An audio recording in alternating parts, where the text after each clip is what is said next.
Morning everyone. I'm sorry it's been a little while since I've done a video. I've been a bit under the weather and I've been away for a bit, so this will be week 2 without a video. So what I wanted to do was, as promised, do a quick review on the Noisy Cricket, which I've been using for a little while now. Forgive me if I'm a little bit snotty still a little bit recovering from a bit of a cold and flu, but yes, that shouldn't impinge on our reviewing. So the Noisy Cricket, it's fantastic. Really been enjoying it. I've been trying out some different builds in it. I've been trying out some different RDAs on it, and I've worked out what I like. As I said before, I think I'm a bit late to the party when it comes to this particular device, just purely because it's been out for a while, but that won't stop me reviewing it, and my opinions will be, valuable for some people and not for others. So without further ado, shall we come down and let's have a little bit of a look at the device itself. Okay. Okay, so here is the device in all of its glory. Let's put that away for a second. We have the box with absolutely nothing in, which the device comes in, which is fine. You don't need a huge amount of information with it. And then on the back you have some information around how to actually use it. Noisy Cricket mod overview, rapid assembly, counterclockwise screw to the hybrid adapter and fire button, and put two 18650 cells into the mod by body respectively. There we go. Right, so obviously this is a series box, so you do it one positive up, one positive down, so that you're making the correct circuit. But let's just have a quick look at the device. So let's take this atomizer off. So I like to use the end of my tweezers actually to unscrew this. They seem about the right size, or you can use a coin. I don't have a coin to hand here. All you have is a very simple device. You have a hybrid connector, you have a switch, which is just a spring-loaded switch assembly, which pops off like so. Room for 2 batteries. These are rewrapped VTC4s. And then you have a tube. You can hear that. That's a rocker on the bottom, which allows the connection to be made. So to explain in a very simple way how this device actually works, it is an aluminium tube with some venting on the bottom, J-Bow on the logo, but other than that it is just a piece of aluminium or aluminum with a rocker in the bottom. Excuse me, I'm still recovering from this cold. And then what you have is a hybrid adapter and a switch. Switch is spring loaded, as you can see.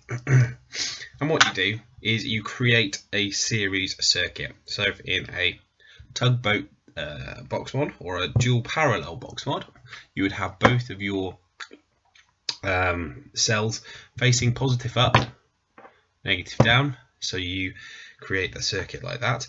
With this, however, it's series, so place one in positive side up and then the other positive side down. Now as you can see, if I push down on that, it moves its counterpart. So the result of that is when I push my spring down, it pushes that down and then brings that up to hit the bottom of the atomizer, which is attached to our hybrid connection, like so. like so. Please remember that you have to use an atomizer which has a long enough protruding 510 to make sure that you're going to make a decent connection, because otherwise you will have all sorts of problems. So first you screw that onto the positive terminal, making sure that's got a good safe connection, and then screw the switch in. Mainly screws in by hand, works quite nicely, and by the time you've got that screwed in as tightly as you need, there should be no more rattle. The focus seems to be keeping going out. So what I've got on top of here is I've got the Wotofo Sapor, and I've put a build for series in here. So this is I think it's a 16 wrap 24 gauge candle. So it comes out to about 0.5 or 0.6 ohms. So it's a bit higher for this type of device because you're obviously getting much more voltage come through. So you need something which is going to provide a more resistance, and it will also then obviously provide you lots more surface area, which is quite nice. And there we go. Simple as that. Really simple. You have a really nice sort of very slim 22mm around mod, which makes it look like sort of a tube box almost, and it is incredibly snug. It's tiny in terms of sort of comparisons, I suppose.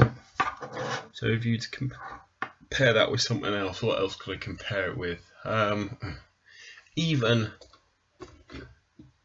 the Dual 18650 Ivogo. I mean, it's similar sorts of size, but that's, I mean, I always thought that was a tiny little mod, but it's, and then if you compare it with something like Tugboat, it's a whole hell of a lot smaller. What you've got to also remember is that there is no protection at all in this device. I'll talk about that a little bit further when we go back up, but let me wick it and juice it up, and then we will continue. There we go with some wicking. Nothing different about the way that you wick this. There we are with some juice, and there we go.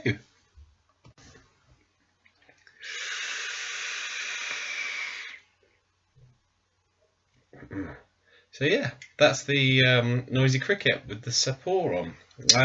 It's a lovely device. I really like it. I think there's a few pros, there's a few cons, there's a few bits that I do and don't like about the device. Sorry about that. In terms of the ease of getting your batteries in and out, it's a little bit of a pain. And if you were to have some sort of issue with your batteries, I think you might find it difficult to get them out quickly. I find myself looking at it and wanting to use lots of different RDAs, and then realizing that they don't have long enough 510 pins, so I'm stuck using just a couple of key RDAs that I use with those longer 510 pins.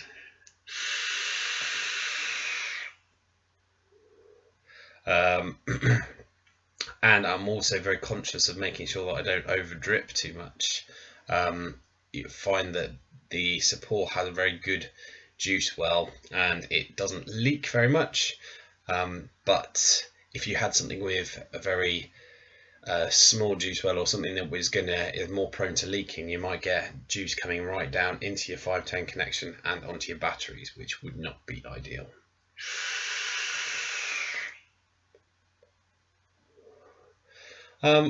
But on the whole, for the price that you pay for it, about 20 quid, something like that, it's fantastic. You get a great vape, you get that really nice series hit, you get a really compact, handy, pocket-friendly device. There's no safety on it, so you've got to be careful when you're carrying it around in your pocket, but other than that, I don't think there's anything to complain about, really.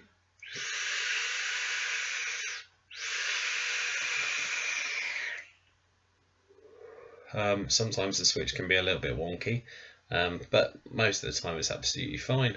But yeah, that's it. So thank you very much for watching, and I will speak to you again soon.